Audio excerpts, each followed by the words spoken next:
కానీ herpes 1 and 2 అని మనం తీసుకుంటే ఒకటి సెక్షువల్ ట్రాన్స్మిషన్ దాంట్లో ఒకటి చెప్పుకుంటాము, జనరల్గా వచ్చేది ఒకటి చెప్పుకుంటాం.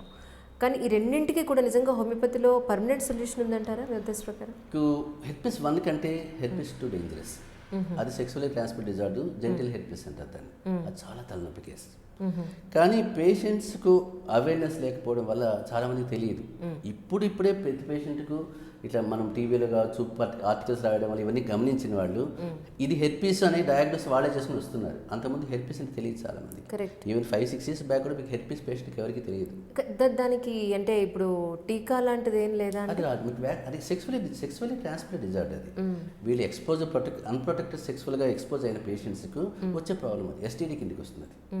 అది ఈ హెచ్ఐవి అయినా సరే, హెర్పిస్ అయినా సరే ఎస్టీడీ కేసెస్. అంటే పేషెంట్కి ఏమవుతుందంటే చిన్న చిన్న ఎరప్షన్స్ వస్తున్నాయి, పెన్నిస్ పైన దురద ఉంటుంది, కొన్ని రోజులు ఉంటుంది, తగ్గిపోతుంది. అందుకు పేషెంట్ నెగ్లెక్ట్ చేస్తాడు. అంటే ఏముందిలే ఇది సింపుల్ ప్రాబ్లం, ఏదో ఒక ఆయింట్మెంట్ రాసుకుందాం వెళ్ళిపోతుందనే ఆలోచనతో అది సప్రెస్ అవుతూ ఉంటుంది. అలా వైరస్ అది రికరెంట్గా వస్తూ ఉండేది అనుకోండి, నర్వస్ సిస్టమ్ డ్యామేజ్ చేసేస్తుంది. నర్వస్ సిస్టమ్ డ్యామేజ్ చేసినప్పుడు అది ఆటోమేటిక్ పేషెంట్లో లేనిపోయిన కంప్లైంట్స్ డెవలప్ అవుతుంటాయి. కానీ పేషెంట్ డయాగ్నోస్ చేయలేడు. ఎందుకంటే ఇది ఏదో ప్రాబ్లం అని చెప్పి వేరే ట్రీట్మెంట్ ఆ డాక్టర్ ఈ డాక్టర్ తిరుగుతూ ఉంటాడు తప్ప ఇది హెర్పిస్ నాకు ఉందని సరైన డాక్టర్ అప్రోచ్ కాకపోవడం వల్ల ఆ పేషెంట్ సఫర్ అవుతున్నాడు. ఏంటి హెర్పిస్ అనే ఒక చిన్న వైరస్ లివర్ కూడా డ్యామేజ్ చేసేస్తుందండి? లివర్ నర్వస్ సిస్టమ్ న్యూరలాజికల్గా పేషెంట్లో చాలా కంప్లైంట్స్ డెవలప్ అవుతాయి. అంటే పేషెంట్కి తెలియదు. అది మీకు నిజం చెప్పండి, ఆ వైరస్ ఒక నిద్రావస్థలో ఉండేసి ఒక సునామీ లాగా బరస్ట్ అయిపోతుంది ఒకటేసారి. ఇమ్యూనిటీ లెవెల్స్ తగ్గినప్పుడు వాళ్ళ వైఫ్ సఫర్ అవుతుంది దానివల్ల. తనకు కాంటాక్ట్లో ఉంటాడు కాబట్టి పిల్లలకు ట్రాన్స్మిట్ అవుతూ ఉంటుంది. ఇవన్నీ కూడా మీకు తలనొప్పి కేసులు అయిపోతాయి. కానీ ఇక్కడ మీకు పేషెంట్కు అవేర్నెస్ లేకపోవడమే ప్రాబ్లం. మోర్ ఓవర్ ఏమవుతుందండి, మీకు డాక్టర్స్ కూడా ఏం చేస్తారు, హెర్పిస్ వచ్చింది అనుకోండి, ఏముందిలే పెద్ద ఇష్యూ కాదు, ఇది నీకు వస్తుంటుంది పోతుంటుంది, నీ లైఫ్లో ఇది ఒక పార్ట్ అని చెప్పే డాక్టర్స్ ఎక్కువ మంది ఉంటారు. అందులో పేషెంట్ కూడా దానిపైన ఫోకస్ చేయడు. ఒక హోమియో డాక్టర్ మాత్రం దాన్ని ఫోకస్ చేయగలుగుతారు కరెక్ట్గా. అందువల్ల హెర్పిస్ పేషెంట్స్ ఎప్పుడు కూడా నెగ్లెక్ట్ చేయకూడదు. హెర్పిస్ కేసుని చాలా ప్లాన్డ్గా ట్రీట్మెంట్ తీసుకోవాలి తప్పనిసరిగా. కానీ దానికి కూడా మనకు టైం ఎక్కువ పట్టే అవకాశం ఉందంటారండి? ఏదైనా ఒక 1-2 years వాడుకోవాలి. ఇమ్యూనిటీ లెవెల్స్ పెంచాలి కాబట్టి టైం లిమిట్ కంటే ఆ పేషెంట్ సఫర్ అయ్యే టైం ఎక్కువ ఉంటుంది. హెర్పిస్ నీకు ఎప్పుడు వచ్చిందంటే నాకు ఎప్పుడో మ్యారేజ్ ముందు స్టార్ట్ అయింది అని చెప్పిన వాళ్ళే ఉంటారు. అంటే 20 years బ్యాకే వచ్చింది సార్ నాకు అది హెర్పిస్ నాకు తెలియదు, అనుకోకుండా టీవీలోనో ఇక్కడ మీరు చదివారు ఇంటర్వ్యూ చూసినప్పుడు ఇది హెర్పిస్ అని వచ్చాను సార్ అని చెప్పిన వాళ్ళే ఉంటారు తప్ప నాకు హెర్పిస్ ఉందని డైరెక్ట్గా వచ్చిన వాడు ఒకడు లేడు. ఇట్లా చదివో కనిపించో ఆ టీవీలో చూసి వచ్చిన వాళ్ళే ఉంటారు అంతే. అంటే పేషెంట్ కూడా తెలియదు అది హెర్పిస్. అది చిన్నవాడికి తెలియదు, లేమ్యాన్కు తెలియదు, చదువుకున్న వాడికి తెలియదు, అందరికీ అలాంటి వాళ్ళే.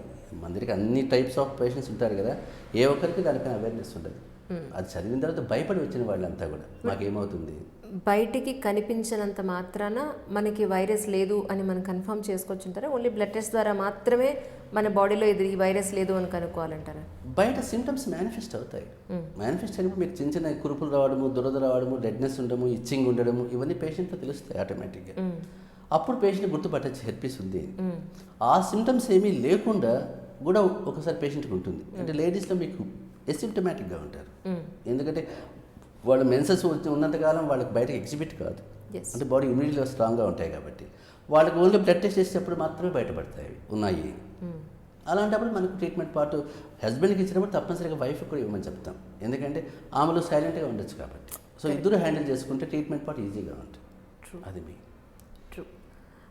ఒకవేళ వైఫ్ అండ్ హస్బెండ్స్ ఇద్దరు మెడిసిన్ తీసుకుంటే మంచిది. Actually what ever it is, ఎలాంటి సమస్యకైనా కూడా ఎస్పెషల్లీ సెక్షువల్ ట్రాన్స్మిషన్ వాటికి ఇద్దరు మెడిసిన్ తీసుకోవాలనేది డాక్టర్ చెప్తూ ఉంటారు. కానీ ఒకవేళ ఎవరికైతే సిమ్టమ్స్ బయటపడ్డాయో వాళ్ళు మాత్రమే మెడిసిన్ తీసుకుని రెండో వాళ్ళు మెడిసిన్ తీసుకోకపోతే డెఫినెట్గా ఒకళ్ళ నుంచి ఒకళ్ళకి అది మారుతూనే ఉంటుంది కదా. అది జరుగుతూనే ఉంటుంది ప్రొసీజర్. ఇప్పుడు హస్బెండ్ మనం తగ్గించాం, మళ్ళీ వాళ్ళ వైఫ్తో కాంటాక్ట్లో ఉన్నాడు, మళ్ళీ వైఫ్ నుంచి ట్రాన్స్మిట్ అవుతుంది. సో ఈ సైకిల్ జరుగుతూనే ఉంటుంది లైఫ్ అంతా. సో ఇద్దరు నెగిటివ్ కావాలి అక్కడ. అందుకే ఇద్దరు నెగిటివ్ కావాలంటే కాలం ఈ ట్రీట్మెంట్ వేస్ట్. అది ఎంత ఇచ్చినా వేస్ట్. దానివల్ల పేషెంట్కి డబ్బు వేస్ట్, టైం వేస్ట్. ఎందుకంటే అసలు రాకుండా ఉండాలి అని అంటే ఏం చెప్తారు? ఉండాలంటే ఇంక ఇప్పుడు ఎస్టీడీ ప్రొఫైల్ ఒకటే ప్రోటోకాల్ ఉంటుంది, అన్ప్రొటెక్టెడ్ సెక్సువల్ ఇంటర్కోర్స్ ఉండకూడదు అంతే, అంతకంటే ఏం లేదు. సో అది కేర్ఫుల్గా ఉండాలి. పేషెంట్స్ బయట ఎక్స్పోజ్ అవుతున్నప్పుడు ప్రొటెక్టివ్ మెజర్సే ఉండాలి తప్ప ఏదో ర్యాండమ్గా వెళ్ళిపోయి ఇబ్బంది పడే వాళ్ళు ఎక్కువ మంది ఉంటారు. 99% అన్‌ప్రొటెక్టెడ్‌గా బయట పోయిన వాళ్ళే ఉంటారు. ఎందుకంటే ఏమీ తీసుకోలేదు, ప్రికాషన్స్ వచ్చేసింది. ఇప్పుడు బయట మల్టిపుల్ సెక్సువల్ పార్ట్నర్స్ దగ్గరికి వెళ్తుంటారు. ఇవన్నీ కామన్గా జరుగుతుంటాయి. అంటే మీకు ఇక్కడ ఏమైంది, హస్బెండ్ చేసిన తప్పుకు వాళ్ళ వైఫ్ కూడా సఫర్ అవుతుంది. అది మెయిన్ ఇంపార్టెంట్. అంటే వైఫ్ తెలియకుండా సఫర్ అవుతుంది. నేను చూసిన పేషెంట్లో చాలామంది కూడా మీకు మాకు పెళ్ళి అయిపోయింది సార్, పెళ్ళి అయితే మా హస్బెండ్కి హెచ్ఐవి ఉంది అని చెప్పిన వాళ్ళు చాలామంది ఉంటారు. అంటే హస్బెండ్ చెప్పడు నాకు హెచ్ఐవి ఉంది, చెప్పడు. అమానుషం అండి నిజంగా. అది ఉండి కూడా చెప్పకపోతే ఇంకేంటి అంటే వాళ్ళకి తెలిసి అక్కడ జరిగింది కూడా మనకు. వాళ్ళు కూడా పాపము ఒక హై ప్రొఫైల్ ఉన్న వాళ్ళు అట్లాంటి వాళ్ళే కాదు, మిడిల్ క్లాస్, లో మిడిల్ క్లాస్ అమ్మాయిలు పాపం. అంటే వాళ్ళు అసలే పెళ్ళి అంటేనే ఒక వాళ్ళకి పెళ్ళి అయితే చాలు అనుకునే స్టేజ్లో ఉన్న వాళ్ళకు పెళ్ళి అయిన తర్వాత హెచ్ఐవి ఉంది మా హస్బెండ్కు, నాకు వచ్చిందని చెప్తుంటే ఎంత బాధ ఉంటుంది పాపం. ఆ అమ్మాయి ఏమీ తెలియని అమ్మాయి, ఒక 20 ఇయర్స్ అంటే అంతకంటే ఏమి ఉండవు కదా. వాళ్ళ మ్యారేజెస్ అంతా కూడా చిన్నప్పుడు చేసేసుకుంటున్నారు వాళ్ళు 20 ఇయర్స్లోనే.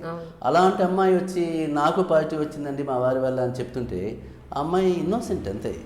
వాడు అతనేమో పెద్దగా పట్టించుకోడు కదా, నాకు తెలియదు డాక్టర్ గారు ఉందని చెప్తాడు. బ్లేమ్ చేయించుకోడు కదా, తను కూడా ప్రాబ్లం లేదు. అలాంటి ఫ్యామిలీస్ చాలా ఉన్నాయి, చిన్న భిన్నం అయిపోయిన ఫ్యామిలీస్ అవన్నీ కూడా. కానీ మీ దగ్గర హెచ్ఐవి పేషెంట్స్ కూడా వస్తున్నారని విన్నానండి, అవునా నిజమా? రెగ్యులర్గా నా దగ్గర చాలా మంది ఉంటారు హెచ్ఐవి. అంటే మీకు రెగ్యులర్గా నాకు 4-5 కేసెస్ కంపల్సరీ ఉంటాయి డైలీ. ఓకే. అంటే ఈ CD4 బాగా తక్కువగా ఉండి 200 లోపలే ఉంటాయి CD4 కౌంట్. ఆ 200 లోపల ఉంది అంటే వాళ్ళకి లైఫ్ రిస్క్ ఉంటుంది, లైఫ్ థ్రెట్ ఉంటుంది. అంటే మీకు ఎప్పటికైనా కొలాప్స్ అయిపోవచ్చు. CD4 కౌంట్ మనం పెంచినప్పుడే పేషెంట్కు ఆ స్పాన్ పెంచుతుంది, ఎక్స్టెండబుల్ క్వాలిటీ అంటారు కదా, లైఫ్ స్పాన్ పెంచుకుంటూ పోవచ్చు. ఈ లైఫ్ స్టైల్ పెంచుకున్నంత కాలం ఈ 200 లోపలే ఉందనుకోండి, ఎప్పుడైనా పేషెంట్ చనిపోయేకి ఆస్కారం ఉంటుంది. అందువల్ల మీకు చాలామందికి హోమియోపతికి హెచ్ఐవిలో హోమియోపతి ట్రీట్మెంట్ ఉందనే విషయం చాలామంది తెలియదు. ఇప్పుడిప్పుడే పేషెంట్స్ చాలామంది వస్తున్నారు కాబట్టి నేను చాలా కేసులు ట్రీట్ చేశాను కాబట్టి అందులో కూడా ఈ టైప్లో వచ్చిన వాళ్ళే 200 లోపల వాళ్ళు, 70 ఉన్నవాళ్ళు, 30 ఉన్నవాళ్ళు CD4 కౌంట్. అంటే ఇలాంటివి ఏంటంటే ఇంకా కొలాప్స్ అయిపోవచ్చు ఎప్పుడైనా వేడి. అలాంటి వాళ్ళు కూడా మీకు హోమియోపతి వాళ్ళ చాలా హ్యాపీగా ఉన్నారు, అంటే చనిపోకుండా ఉన్నారు. మనం ఇక్కడ పేషెంట్ మనం ఇవ్వాల్సింది ఏంటంటే లైఫ్ ఎక్స్టెండ్ చేయాలి. ఆ లైఫ్ కూడా ఎలా అంటే క్వాలిటీ ఆఫ్ లైఫ్ ఉండాలి. అది ఇచ్చామనుకోండి పేషెంట్కు క్యూర్ అవసరం లేదు. అక్కడ ఆ కేసులో వచ్చి నాకు క్యూర్ చేస్తావు నేను డాక్టర్ని అడగడం తప్పదు. నేను ఎన్ని సంవత్సరాలు బతుకుతాను డాక్టర్ గారు, నా ఫ్యామిలీని నేను ఎంతవరకు ఉండగలుగుతాను, నా రెస్పాన్సిబిలిటీ నేను తీర్చుకోగలుగుతాను, ఆ లైఫ్ మీరు ఇస్తే చాలు అని అడిగితే చాలు. క్యూర్ అనేది సెకండ్ పార్ట్. అది అంటే నువ్వు 3 నెలల్లో చనిపోతావు అన్న పేషెంట్ను 3 సంవత్సరాలు 5 years బతికించామనుకోండి, తనకు ఆల్మోస్ట్ తన ఇంట్లో ఆ రోల్ సాటిస్ఫై చేయగలుగుతాడు. అది నేను చెప్పేది కూడా నా పేషెంట్కి అదే చెప్తాను.